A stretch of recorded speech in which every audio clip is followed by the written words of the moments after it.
resúmate de este semestre.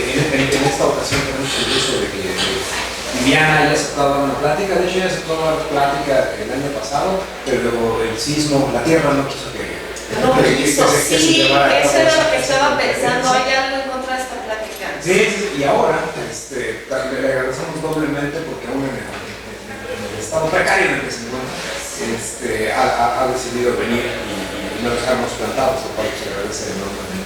Le cedo la palabra.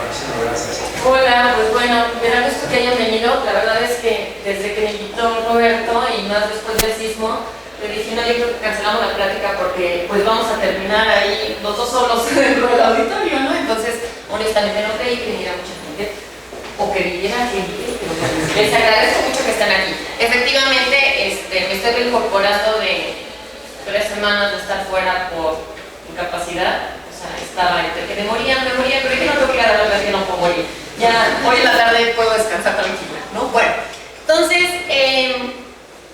¿y qué les voy a platicar? Pues bueno, los que ya me conocen, que ya son varios de los que están aquí, pues saben que trabajo con redes, que es mi pasión, mi vida, mi trabajo. Entonces, bueno, cositas que pueden ser interesantes o cosas nuevas, ¿no? En el área de textos, lenguajes, ¿no? Es un área en la que yo tengo trabajando más de 5 años ya, entonces siempre estamos buscando como cosas nuevas que nos puedan aportar información, ¿no? Pero aquí, pues la primera pregunta que siempre me hacen cuando le digo a alguien que estoy trabajando con lenguaje es, ¿por qué lenguaje? O sea, no entendía, eres actuaria, trabajas con redes, ¿qué tienen que ver los textos, no? Como que dices, pues sí, a mí me gustaría leer, pero ¿cómo estudiarlo desde ese punto? Entonces, de ahí es que empiezo con esta plática. ¿Y qué es lo que sucede con el lenguaje? Bueno, el lenguaje tiene algo muy singular, y es que no deja fósiles. Entonces, no vamos a encontrar una palabra por ahí grabada en alguna piedra, en alguna parte, donde nos digan, esperen, déjenme callar esto porque a ustedes no los distrae, pero a mí sí. Entonces, bueno. Entonces, bien, no tenemos fósiles, no los vamos a encontrar por ahí grabados, no podemos llegar a hacer la prueba de carbono 14 y decir esta palabra data de hace 10.000 años, 5.000 años, algo por el estilo. Entonces, eso es una parte interesante, una parte importante, ¿no? Que nos atrae para saber qué pasa con un lenguaje, ¿no? O con los lenguajes. Por otra parte, tampoco hay selección natural, o sea, no es en la parte biológica que se van heredando ciertos rasgos, características, cosas por el estilo. No queda verdad. Entonces, ¿qué sucede? Bien, si bien están los lingüistas que estudian el lenguaje y que se dedican exclusivamente al lenguaje, ver todas las partes y demás, lo cierto es que ellos no han podido explicar ni cuándo surgen los lenguajes, ni cómo es que se da, que se mueven o se mueven. De ahí es que, pues decimos, bueno, pues vamos a ver si desde el enfoque de nosotros podemos aportar algo o ir llegando a algo más. ¿De acuerdo? Bien. ¿Cuándo se originan los lenguajes o el lenguaje? Pues es algo que está en duda, ¿no? Sin embargo, tenemos cosas interesantes como sabemos que las palabras nacen y mueren. O sea, es un sistema dinámico, realmente se va moviendo. Y no solo porque agarremos un texto de hace 200 años y lo queremos leer y no entendemos nada. O sea, eso queda corto, ¿no? Y ni qué decir de más antiguos, ¿no? Bien. Estas gráficas que están aquí, que ven ahí, de un trabajo de Petersen y colaboradores, es muy clara porque únicamente está trabajando el siglo pasado. El siglo pasado, o sea, no es algo que nos quede muy lejos y en teoría es el mismo lenguaje que estamos hablando nosotros hoy en día. Sin embargo, ahí vemos cómo nacen y mueren palabras, ¿de acuerdo? O sea, no se quedan quietas, o sea, realmente hay un movimiento continuo. Si ustedes ven en la parte de muerte, en la gráfica de abajo, ahí en medio de 1920 y 1940, cómo caen palabras y mueren. Después de las guerras mueren palabras, ¿sí? Sobre todo después de la Segunda Guerra Mundial murieron muchas palabras. La gente no quería hablar de ciertos temas. Entonces bloquean la palabra y se pierde. Si ya nadie la pronuncia, nadie la vuelve a decir, por supuesto que se pierde, ¿no? De hecho, en la mañana estaba platicando con unos estudiantes y les decía, a ver, el lenguaje que ustedes usan ahora estudiando aquí con sus compañeros es muy distinto del que yo usaba con mis compañeros cuando yo era estudiante aquí. Y vamos, no ha pasado un siglo desde entonces, está bien que unos cuantos años, pero no un siglo, ¿de acuerdo? Entonces, las palabras efectivamente nacen y mueren. Detonantes como guerras son muy marcados y con muchas palabras, pero donde podemos ver cierta dinámica fuerte. Por ejemplo, en la gráfica de arriba, donde nos habla del nacimiento de palabras, si se fijan, la última parte se va hacia arriba y nos dice que están haciendo muchísimas palabras, ¿sí? ¿Qué está sucediendo ahí? La tecnología. La tecnología está trayendo palabra tras palabra, y ahí podemos ver un ejemplo fácil y rápido. La palabra fax. El fax no se inventó hace tantos años y sin embargo ya desapareció. O sea, ya oyes la palabra fax y es que es, ¿no? Y no es una palabra que tenga tanto tiempo. Entonces, bueno, es un sistema dinámico que efectivamente las palabras nacen y mueren, a veces cambian, a veces la idea continúa. Por ejemplo, en el caso de rayos X, empezó con el nombre del científico que lo descubrió. Un nombre raro, bueno, como muchos. Entonces, ni me acuerdo cómo se llama, pero bueno, ¿no? Entonces, de ahí le cambian a rayos X y luego le cambian a radiografías o al revés, en fin, ha ido cambiando el nombre. El invento como tal continúa y se sigue usando y la función continúa, pero el nombre para referirse a eso ha ido cambiando. ¿De acuerdo? Entonces, bueno, las palabras nacen y mueren, eso nos habla de la dinámica de un sistema, ¿de acuerdo? En este caso, pues obviamente el lenguaje, y no es claro por qué se da esto. Bien, ¿qué más? Tenemos propiedades muy específicas que se han estudiado del lenguaje natural. El lenguaje natural es simple y sencillamente el lenguaje que hablamos todos, eso se refiere con lenguaje natural, ¿de acuerdo? Y es los estudios de Sid.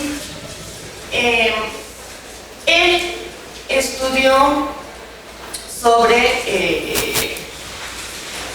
las reglas gramaticales, pero él estudió, o lo que estuvo midiendo fue la longitud de las palabras.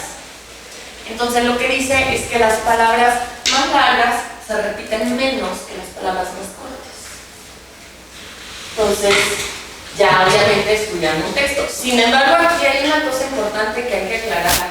Los lingüistas trabajan con muestras de 1000 palabras, las consideran perfectas.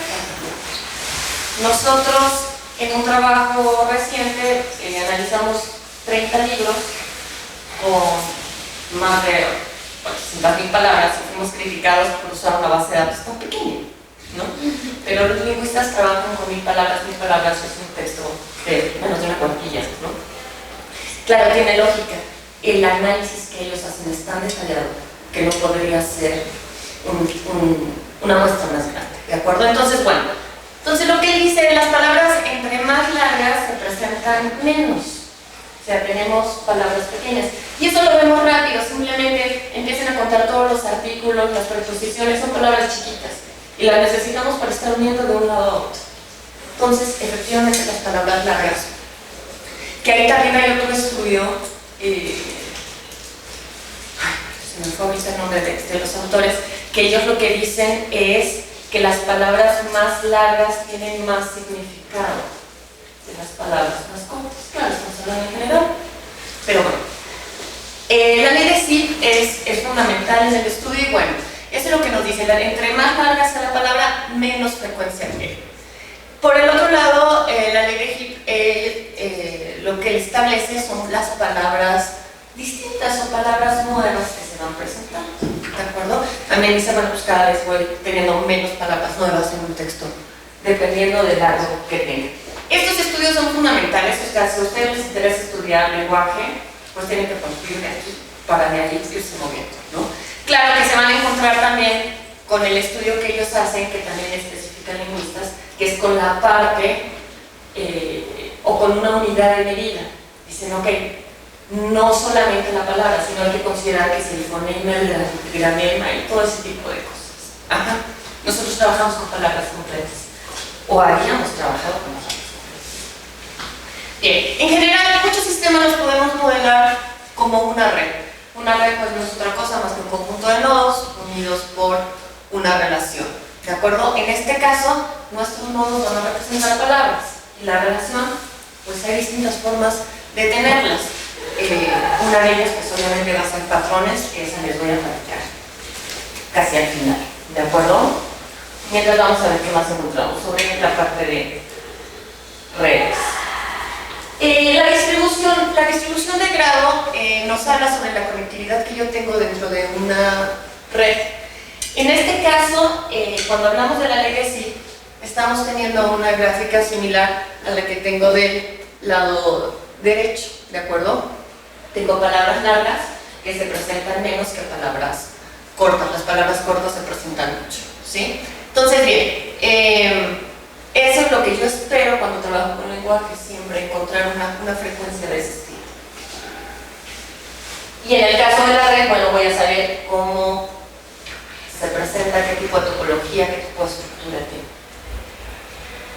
El coeficiente de aglomeración o el clustering, que me va a hablar sobre la tendencia que tengo en una red de formar triángulos, que en este caso tengo que estar muy atento a cómo formo mi red, ¿sí? Porque no es lo mismo si yo formo la red usando una regla gramatical, o sea, una o dos palabras según la relación, la regla gramatical que esté considerando, o si una o dos palabras por una relación diferente, como puede ser la posición de un texto, que ahí también entra la gramática, pero a lo mejor puede variar un poquito, ¿no? O cómo suenan las palabras, o dependiendo cómo quiera yo formar la red. Entonces tengo que estar atento a cómo la construí para poder interpretar esto, para que yo pueda entender qué significa que una palabra tenga como vecinos dos palabras y entre esas dos palabras haya comunicación, ¿sí? Entonces, si yo lo veo en una regla gramatical, pues cómo voy a tener ahí, a lo mejor me cuesta un poquito más de trabajo encontrar esa relación, porque si yo tomo la palabra, vamos a pensar, tomo el sujeto, no puedo pensar que el artículo que está antes va a tener relación con el verbo que está después, porque yo no podría brincarme el sujeto y darle la lógica de usar un artículo con el verbo. Sin embargo, tiene que haber relación porque tiene que haber la parte de género y número tienen que coincidir, ¿sí? Entonces sí puede haber una relación, pero tengo que tener claro cómo estoy haciendo la red para entender esa parte. ¿Qué tan importante es un nodo? ¿Qué tan importante es una palabra? Eso me lo dice la centralidad. Yo paso por un nodo, o mejor dicho, por una palabra. ¿Cuántas veces paso? ¿Cuántas veces la utilizo para decir algo? Si la utilizo mucho es una palabra obviamente importante. Y aquí, pues obviamente depende del texto, depende del, incluso si es el vocabulario de una persona, ¿no?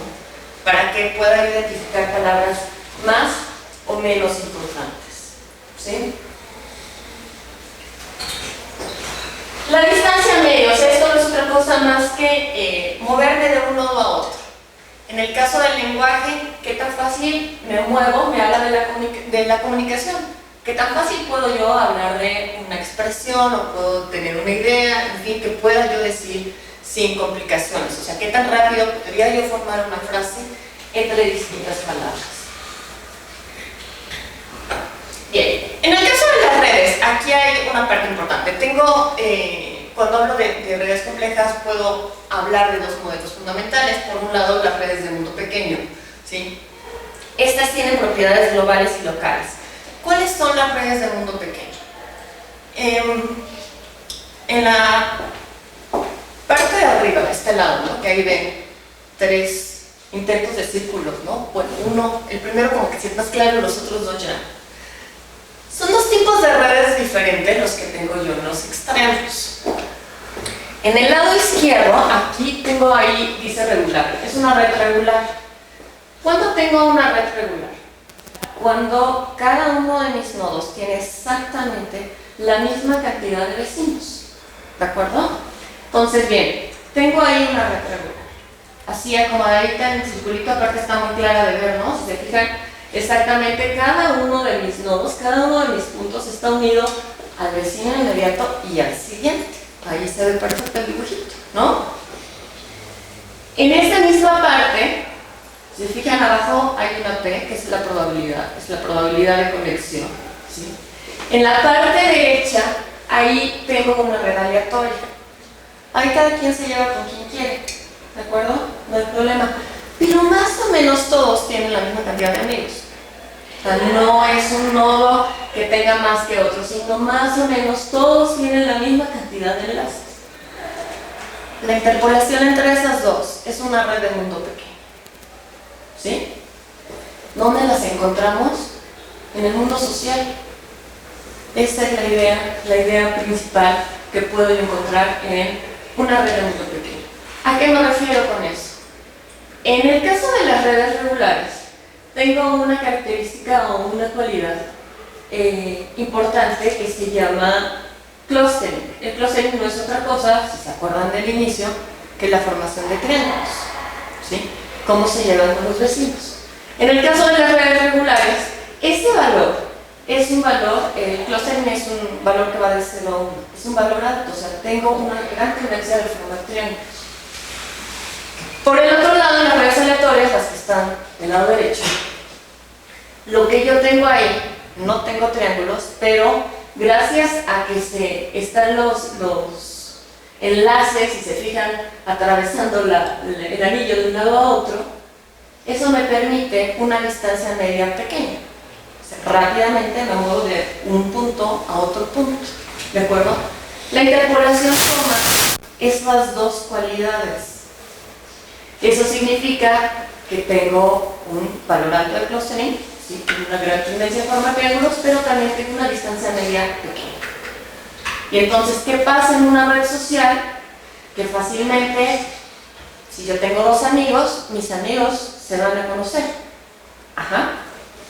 Y el hecho de tener una distancia corta o en que me puede favorecer, bueno, pues simple y sencillamente lo puedo ver como no es nada extraño que alguien llegue y me diga, oye, es que tengo un amigo que está en tal lugar. Y cuando les dicen el nombre, ¿cómo crees? Yo también lo conozco. ¿No? O sea, las clásicas expresiones de este mundo es un pañuelo y cosas por el estilo, pues no es otra cosa más que las propiedades de una red de mundo pequeño. De hecho, como tal, es la propiedad del mundo pequeño. Entonces, nada de que el mundo es un pañuelo ni nada, es la propiedad del mundo pequeño y ya, ¿no? Bueno. Eso sí, esta red tiene, si yo saco la distribución de grado, tiende a una ecuación para redes muy grandes.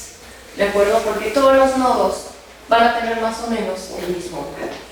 Bien. ¿Qué otro tipo de red tengo? Y aquí, bueno, cuando hablo de propiedad global y local, que eso es algo importante que después voy a mencionar. Cuando hablo de la propiedad local, hablo del valor de clustering. Ajá. Y la propiedad global es la de distancia media. Ajá. Esa es la una y la otra. Bueno. La propiedad de uno pequeño es la propiedad global. Las redes de libre escala, ese es el otro modelo importante. Y aquí, si ustedes se fijan, aquí tengo esa distribución de grado que estoy buscando en las redes de lenguaje, ¿sí? Que no es otra cosa más que una ley de potencia, lo que me decía así, que las palabras largas tienen menor frecuencia que las palabras cortas. Bien. Estas redecillas no tengo esa cualidad de que todos más o menos tienen la misma cantidad de enlaces. Aquí no. Aquí tengo unos nodos que son dominantes. Tienen muchos más enlaces que otros. Y esos se llaman hubs. ¿De acuerdo? Como el que está ahí marcado. O sea, realmente dominan. Un ejemplo muy claro en el caso de los hubs puede ser, saliéndonos tal vez del contexto para que tenga una dimensión clara para todo, es, desde mi punto de vista, el ejemplo de los aeropuertos. ¿Sí?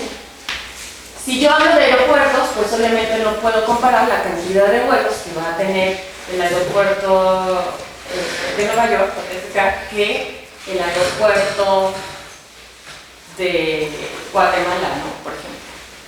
Se cierra el JFK por clima y bueno, salen todas las noticias y así, ¿no? Primera plana. El de Guatemala estuvo cerrado 5 días, nadie se enteró.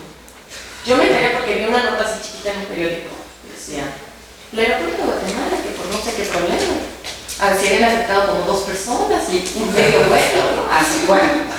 Una cosa por el estilo. En cambio, el corte fecal lo cierran y bueno, todo el mundo sufre, ¿no? Bueno. Entonces, eso es para dimensionar qué significa un hub, ¿sí? O sea, un nodo dominante. Y esta parte también la vamos a encontrar en la parte de redes de lenguaje.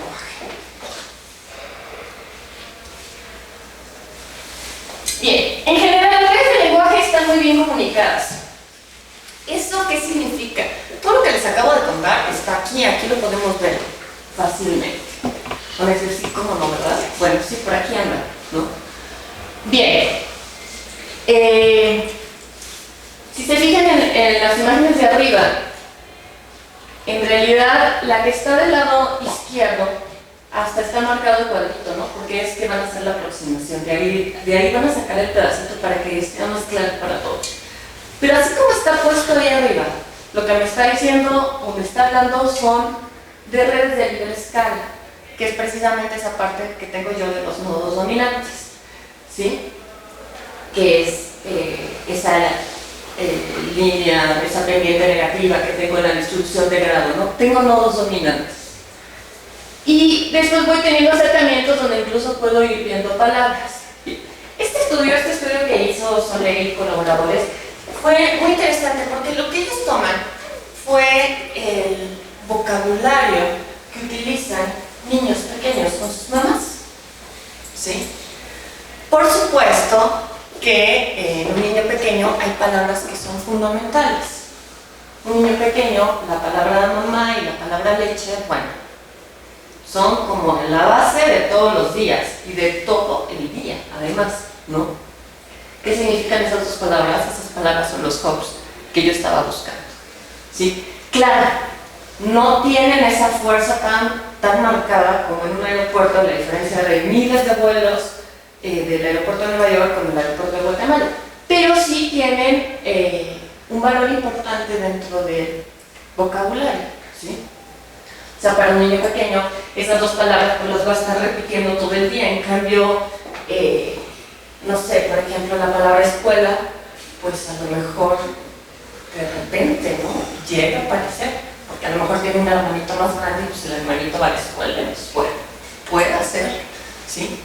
Sin embargo, eso va cambiando, ¿no? Va cambiando con respecto al tiempo, ¿no? Si hablamos de una persona, por ejemplo, de la tercera edad, pues yo creo que ya la palabra mamá, pues, más bien será a lo mejor nieto, ¿no? O algo por el estilo, pero pues mamá, ya no la esperamos.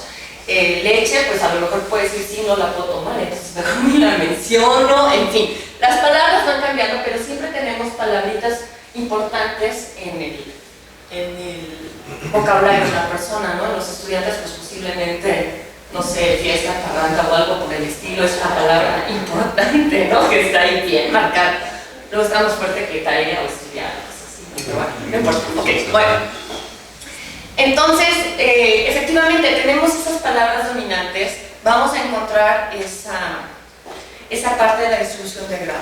Si se fijan aquí puse la palabra polisemia, ¿sí? ¿Esa de qué me está hablando? La polisemia me está hablando de la distancia, yo me muevo rápido entre una palabra y otra. Tengo facilidad para comunicarme, no porque sea más chismoso, menos chismoso, me gusta hablar, no me gusta hablar, no. Tengo facilidad para armar una frase, claro, estamos hablando de personas sanas y demás. Es esas palabras que se llaman polisemia, que lo que significa es que tienen muchos significados, ¿sí? Ejemplos de esos, bueno, pues obviamente hay muchos. La palabra banco es una palabra que siempre me viene como a la mente rápido, porque si yo nada más digo banco, seguros todos se imaginaron algún tipo de banco. ¿Pero cuál? ¿No? Banco, institución financiera. Un banco de peces. Un banco para sentarse. Si no digo más, puede interpretarse de muchas maneras, ¿de acuerdo? Pero precisamente que se escribe igual, todo es una palabra polisémica, tiene muchos significados dependiendo de dónde yo lo ponga. Entonces, esas palabritas son fundamentales para que yo me mueva rápido, para que la distancia media entre una palabra y otra sea pequeña y pueda comunicar. En el caso de los niños pequeños de este estudio, ¿qué sucede? digamos que los niños van metiendo palabras, desde el momento que nacen, ¿no? Van formando su red, van metiendo ahí palabritas, ¿no? Las palabras que usan más, menos con su mamá.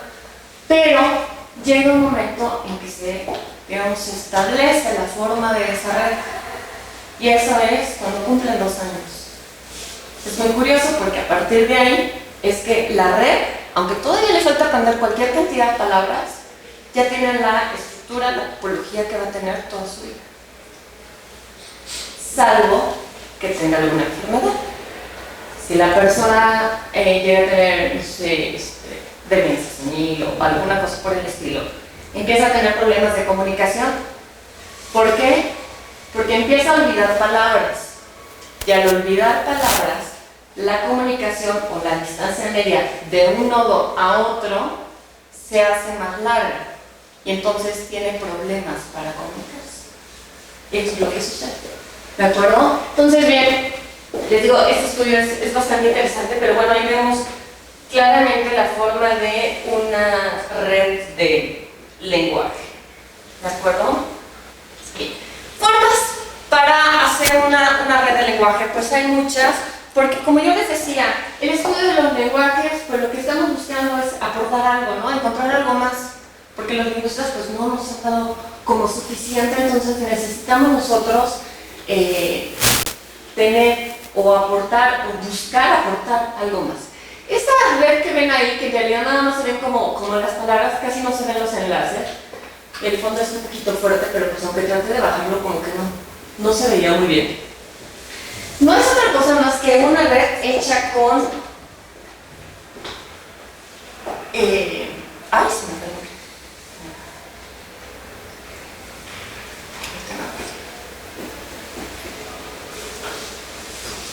Trabalenguas. Sí, ahí pusimos pues muchos trabalenguas porque muchos son muy chiquitos, ¿no? Entonces pusimos todos los que nos acordamos y anduvimos buscando por más lados y demás para formar ese si se fijan por ahí está trigal, por ahí van los tigres y no sé qué tanto, ¿no? Y bueno, nos enteramos de muchos muy simpáticos, ¿no? En fin, está hecha con trabalenguas. Ahí cómo se forma la red. Ahí la red se forma si dos palabras suenan diferentes, suenan parecido las uno.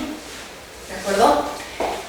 Incluso hay un estudio muy interesante de Steven Strogatz y colaboradores sobre redes formadas así, cuando dos palabras suenan similar, ¿sí? ¿Qué sucede? Cuando dos palabras suenan similar y así las uno, resulta que el clustering puede ser alto o bastante alto. Y tengo una ventaja en esa parte. El clustering, acuérdense, la formación de triángulos. ¿Qué ventaja tengo? Que recuerdo fácilmente las palabras. Entonces, aunque yo aprendí un trabalenguas siendo niña, 80 años después me sigo acordando. Bueno, 60, no. Me sigo acordando del trabalenguas. En cambio, si me dicen qué me enseñaron en la clase de geografía, de dónde estaba, quién sabe dónde, no, pues quién sabe, la verdad. Sí creo que había ríos en Europa, pero cómo se llamaba cada uno, quién sabe, ¿no? Entonces, bueno, ¿por qué me acuerdo de esto? Por el clustering. El clustering es muy alto y eso hace que yo recuerde las cosas rápido, ¿sí? Entonces, bueno, y pues bueno, ahí estamos viendo que lo que tiene son propiedades de mundo pequeño, ¿no? En este caso en particular, es una red de mundo pequeño. Tengo un clustering alto y la distancia también es pequeña, ¿de acuerdo? Para moverme de un lado a otro. Otra forma de tener redes de lenguaje. Visibilidad. Visibilidad es un algoritmo que nos permite, sin entrar en muchos detalles, lo que nos permite este algoritmo es, de una serie de tiempo, formar una red. Y entonces, cualquier serie de tiempo, yo hago la red, la trabajo como red, y me olvido de estadística, mejor trabajo con redes, ¿no? Bueno, aquí, ¿qué estamos metiendo de idea en esta parte? Y es, o más bien, ¿cuál fue la parte que estamos metiendo que se relaciona con lo siguiente? Es que el lenguaje lo vemos como una serie de tiempo. Un libro es una serie de tiempos. Cada cierto periodo yo voy a encontrar la repetición de un valor. ¿Están de acuerdo? Y eso pasa en cualquier texto, ¿no? Claro, habrá palabras que quedan separadas y no se repiten, pero hay muchas palabras que se van a estar repitiendo constantemente. Entonces, bueno, el algoritmo de visibilidad lo único que hace es tomar las palabras, ver la longitud que tiene, que es la gráfica de arriba, ¿sí? Entonces pone una barrita, obviamente tienen que ser valores enteros, ¿no? Porque yo tengo cierta cantidad de letras y ahí pongo la barrita y después desde la punta de esa barra voy a unirlo con las siguientes barras hasta donde alcance a ver en línea recta sin que le estorbe otro valor, ¿sí? Esas puntitas son mis nodos y están unidos ¿a qué nodos? Bueno, ahí vemos a qué nodos se unen por las líneas que los están uniendo, ¿de acuerdo? Entonces tengo una red. ¿Qué característica, qué cualidad tiene este algoritmo? Que si yo tengo una serie de tiempo regular, voy a tener una red regular. Si tengo una serie de tiempo, como en el caso del lenguaje, de libre escala, mi red será de libre escala. ¿De acuerdo? Y eso fue en parte a lo que llegamos con eso, ¿no? Efectivamente, buscando lo mismo que decíamos. Ese es el trabajo que les digo que trabajamos con 30 libros completos. Hubo redes de hasta más de 800,000 nodos y nos criticaron porque nuestra muestra era muy pequeña, ¿no? Pero bueno, la pudimos definir. Bien. Ahora sí, patrones, ¿no? Que finalmente era la idea. Es decir, ahí no hay ninguna red, sí no importa, pero ahorita les platico cómo la forma, ¿no? Bueno. La red de patrones. Si yo puedo considerar el lenguaje como una serie de tiempo, puedo considerar que también voy a encontrar una secuencia de algún tipo de patrón.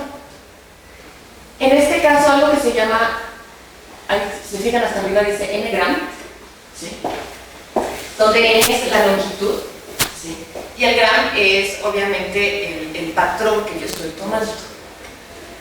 Si yo formo una red de patrones, lo que puedo hacer es decir, ok, vamos a pensar, cada palabra es un nodo, pero solamente la voy a unir con otra palabra igual. Entonces la palabra para solamente debe estar unida con las diferentes veces que aparezca para. ¿Sí? Pero si yo hago eso, me van a quedar grupitos de nodos aislados, entonces no tengo una red. Entonces, ¿qué hago? No puedo trabajar. ¿Sí? Entonces tengo que darle un cierto margen para que se unan todos los nodos y pueda tener una red para trabajar con él. Ahí está el ejemplo con la frase de Sócrates, solamente que en español queda muy chica y bueno, más chica todavía, entonces es como más, creo yo, es más claro verla así. Bien. Una manera en que yo puedo formar los patrones y de tal manera que se unan, es decir, ok, voy a tomar uno que sea de tres caracteres, que es la primera parte del tercer renglón, ¿no? Voy a tomarlo de 3 caracteres. Entonces voy a dividir mi frase en 3 caracteres, cada 3 corto, y eso es un nodo, ¿de acuerdo? Pero lo voy a ir moviendo de uno en uno. Entonces, si se fijan, el primero empieza con la primera palabra do y el carácter del espacio. En el siguiente, quité la T, porque lo corro uno, y parto de la O, el espacio, y la B de la siguiente palabra. Obviamente me quedan 16. ¿Sí?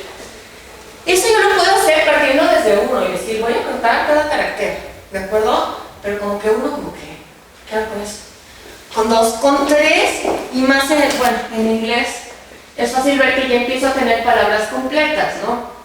Algunas quedan con el espacio, en el caso de not queda completa la palabra, pero ya empiezo a formar palabras. Si eso yo lo voy creciendo en un texto más grande, puedo incluso llegar a tener alguna especie de frasecita, ¿sí? El artículo con el sujeto, por ejemplo. Entonces, bien, ¿qué más encuentro ahí o qué otra cosa importante hay ahí? El caso es que ahí yo ya voy a tener nodos iguales que puedo unir mucho más fácil porque nada más los estoy moviendo con un carácter y entonces la red ya no me queda aislada, me queda el mío. ¿Sí? Por supuesto también lo podría hacer con palabras completas, como en el cuarto renglón. La N me dice que es de 1, pero el 1, la unidad de medida es palabra completa. En el caso de abajo me dice, toma 2 palabras completas. Bueno, tomo 2 palabras completas. Y así voy formando las redes. Entonces, ¿qué es lo que hago con esto? Esto me puede servir para yo encontrar ciertas secuencias o ciertos, como tal, patrones, ¿no?, dentro del lenguaje. Si ya la consideré una serie de tiempo, también puedo ayudarme de esta parte para ir buscando cierto tipo de información. ¿Sí? Bien. Esto lo hicimos para ver qué tan regular o qué tan irregular es un lenguaje. Obviamente el estudio fue más, llegó a otras partes, unas partes de estudios de entropía y demás, pero bueno, en esta parte solo quiero presentarles la parte de redes como tal. Si se fijan ahí, no sé cuánto alcancen a ver, pero ahí dice m igual a 1 hasta m igual a 9. Nuestros patrones fueron cortados así, de un carácter, siempre usamos caracteres, nunca usamos palabras, hasta 9 caracteres. En 9 caracteres es donde les digo, ya puede venir un cachito de frase, ¿sí? Entonces ya puede venir el artículo, más, ¿no? Entonces, bien, ¿qué fue lo que nosotros encontramos aquí? Esta está para inglés, ¿de acuerdo? En el lado izquierdo tienen la ley de sí, la misma que yo les decía al principio, fundamental para el estudio del lenguaje, y en el lado derecho tienen la distribución de grado, ¿sí? ¿Qué es lo que encontramos? Que a partir de m igual a 4, en el caso del inglés, se recupera la ley de sí con la distribución de grado. O sea, encontramos el mismo comportamiento. Lo que nos está diciendo sí se cumple considerando los patrones a partir de 4, ¿sí? ¿Por qué de 4? Bueno, el inglés es un idioma con palabras más cortas. Entonces, a partir de 4, volvemos a tener lo mismo, se recupera y sigue funcionando igual. En el caso de español, se mueve un poquito. Es a partir de 5, pero igual lo recuperamos. Lo volvemos a encontrar. Eso significa que, pues tanto sí como la idea que nosotros tuvimos de manejarlo con patrones funciona, ¿no? Nos da el mismo resultado, nos da el mismo valor, estamos encontrando el mismo tipo de información. ¿Esto por qué puede ser interesante? Estos planes de que te sirvió haber llegado a lo mismo, ¿no? Bueno, obviamente por un lado confirmas y te puede ayudar para estudiar otras cosas, ¿sí? Como les decía al inicio, ¿no? En el caso de los lingüistas, pues bueno, ellos no nos han podido resolver cómo fue que se inician los lenguajes, por qué esa dinámica en los lenguajes, por qué esos cambios, cuándo se empieza, en fin. Ellos se enfocan más a significar. Y eso sí, aquí hay que tenerlo claro. Si yo hago una red de lenguaje, pierdo el significado de mis palabras. Entonces, eso lo que quiere decir es que yo no podría estudiar, por ejemplo, si el texto que estoy analizando es positivo o es negativo. ¿Por qué? Porque además acuérdense que viene esa parte de ironía, ¿no? Entonces yo puedo decir una frase negativa, pero estoy interpretando lo opuesto, o al revés. Decir algo positivo y en realidad me estoy a lo mejor hasta burlando y es algo negativo, ¿no? Eso no lo puedo interpretar aquí, los lingüistas sí, nosotros no. Entonces, bueno, vemos ahí cada quien su parte, ¿no? Entonces, bueno, pues esta era la parte que quería presentarles sobre patrones, de ahí el título, ¿no? Patrones, que es esta forma nueva que encontramos de empezar a trabajar en el caso de textos, los textos, el por qué estudiarlos, por qué es importante, y bueno, obviamente pues desde el punto de vista de redes. Y bueno, eso sería todo lo que tengo yo que presentarles. No sé si alguien tenga alguna duda, pregunta, comentario o algún tema.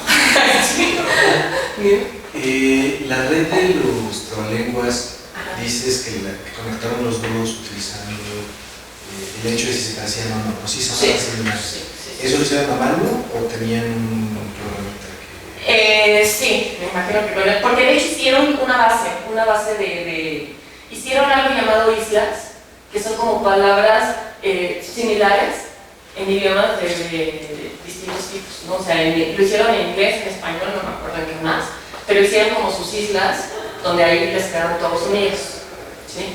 Que ahí,